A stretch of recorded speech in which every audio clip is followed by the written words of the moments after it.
අද බ්ලොග් එකක් කරන්න හිතුණා. අපි මාරු කරපු අනිත් ගේ. අපි තාමත් ඉන්නේ මත්තේසිවල.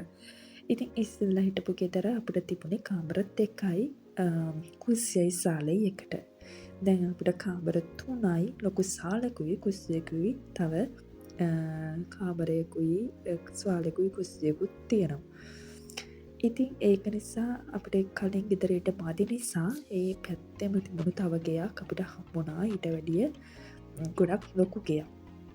ඉතින් ඉක්මනට අපි ඒක නිසා ගෙවල් මාරු කරා.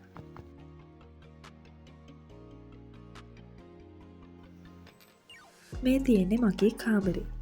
ඒක ගොඩක් ලොකු කාමරයක්. අපි කලින් හිටපු ගෙවල් වලට වඩා පැතිවලට ගෙවල් වලට වඩා ගොඩක් ලොකු ගෙයක් හම්බුණා. ඉතින් අතට ගෑරලා එන්න පුළුවන් විදිහට ලංකාවේ ගෙයක් වගේ හොඳට ඉඩ තියෙනවා මේ ගෙවල්. මොකද මේ ඉතාලි ගෙවල් වල චූටි කාමරය දෙකයි බාත්රූම් එකයි එක කුස්සියයි සාලයකට තියෙන්නේ. ඉතින් ඒක නිසා ඉඩ මදි අර අපි පුරුදු වෙලා තියෙන විදිහට. කලින් අපි එක කාමරෙත් හිටියා. ඉතින් දැන් මේක ගොඩක් හොඳයි. ඈතින් පේනවා කස්තල්ල එක හිම්ම වැටිලා දිය වෙලා ගිහිල්ලා තියෙන්නේ.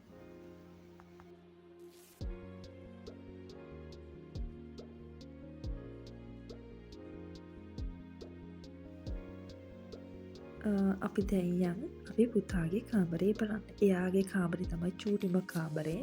මොකද එයාට ලේසි ඒක වැඩි අස්පස් කරගෙන ඉන්න ඕනේ නැහැ. එයාට හරි ලේසි. එයා ඔය රෙදි ටිකක් නමලා තියලා ගිහිල්ලා වෙලා නැති නිසා මේක තමයි එයාගේ පොඩි කාමරේ.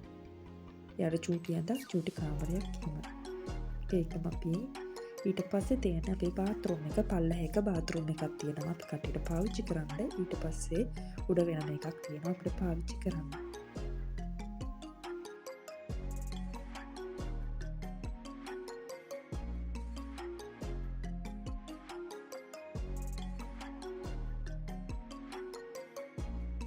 මේ තියෙන අපි කාමරවලින් එළියට ගිහිල්ලා ඒ කියන්නේ කුස්සියයි ඔය පේන්න තියෙන අපේ ඇතුළට එන්න තියෙන දොර. මේ තියෙන මගේ කුස්සිය ලස්සන කුස්සිය. මම හරි ආසයි මේ කුස්සියට. මට ලස්සනම කුස්සියක් හම්බුණාමයි මේක. මම ගොඩාක් ආසයි ඒක නිසා මේ කුස්සියට. ගොඩක් වෙලාවට මෙතන තමයි ඉන්නේ. ඉතින් ඈතින් පේනවා ලස්සන ඩෙපාර්ට්මන්ට්. ලස්සනයි මේක ගෝල්ස් ගස්වල කොළ දළු දාලා එනකොට පාටින් පාට ලස්සනට ඈත පේනවා. ඉතින් අපි ඉතාලියට ඇවිල්ලා පොඩි කාලයක් තුල මේ මාරු කරන පස්වෙනි එකේ අපි කියන්නම්කෝ ඇයි අපිට ගෙවල් මාරු කරන්න සිද්ධ වුනේ කියලා.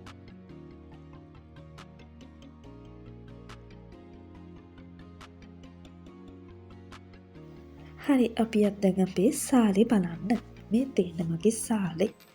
ඉතින් අපිට ගොඩක් තැන් ගෙවල් මාරු කරන්න ඕන. එක එක දේවල් නිසා එක්කෝ ඉඩ නැහැ. එක්කෝ අපිට රස්සාවල් මාරු කරා. එක්කෝ සමහරක් ගෙවල් වල රෙසිඩන්ට් හම්බුනේ නැහැ. මේ වගේ ප්‍රශ්න නිසා අපිට නිතරම ගෙවල් මාරු කරන්න වුණා. ඉතින් මේ මොන්තේසිවල තමයි හැබැයි අපි තාම ජීවත් වෙන්නේ.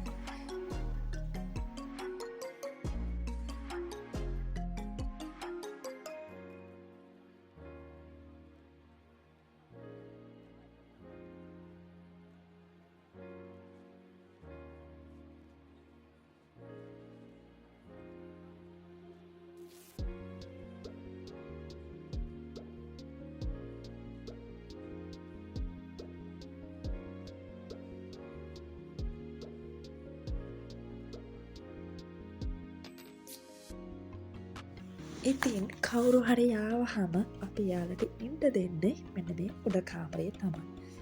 ඒකේ පොඩි ජිම් එකක් තියෙනවා. ඉතින් මොකද පුතා නිතරම ඒකේ සෙල්ලම් කරනවා.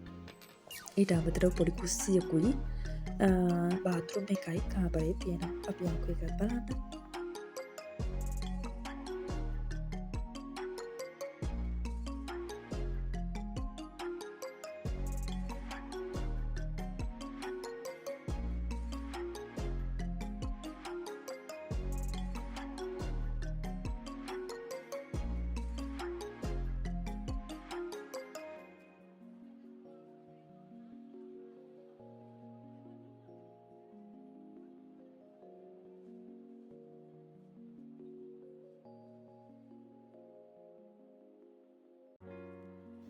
මෙන්න මේ විදිහට තමා අපි මාරු කරපු අලුත් ගෙදර වීඩියෝ එක හා ගේ තියෙන මේ විදිහට. ඉතින් අපේ වීඩියෝ නිතර බලනවා නම් YouTube එක subscribe කරන්න, like කරන්න, comments කරන්නත් අමතක කරන්න එපා. තවත් දේවල් මොන්තේසි ඉතාලිය හා අපි යන තැන්වල වෙන විස්තරත් අරගෙන ඔයාලට එක එක වීඩියෝ ගේනවා. ඉතින් ඒක නිසා මතක ඇතුව subscribe කරගෙන යන්න විතරක් නෙමෙයි like කරලා යන්නත් අමතක කරන්න එපා. එහෙනම් ඔයාලට කොටම සුබ දවසක්.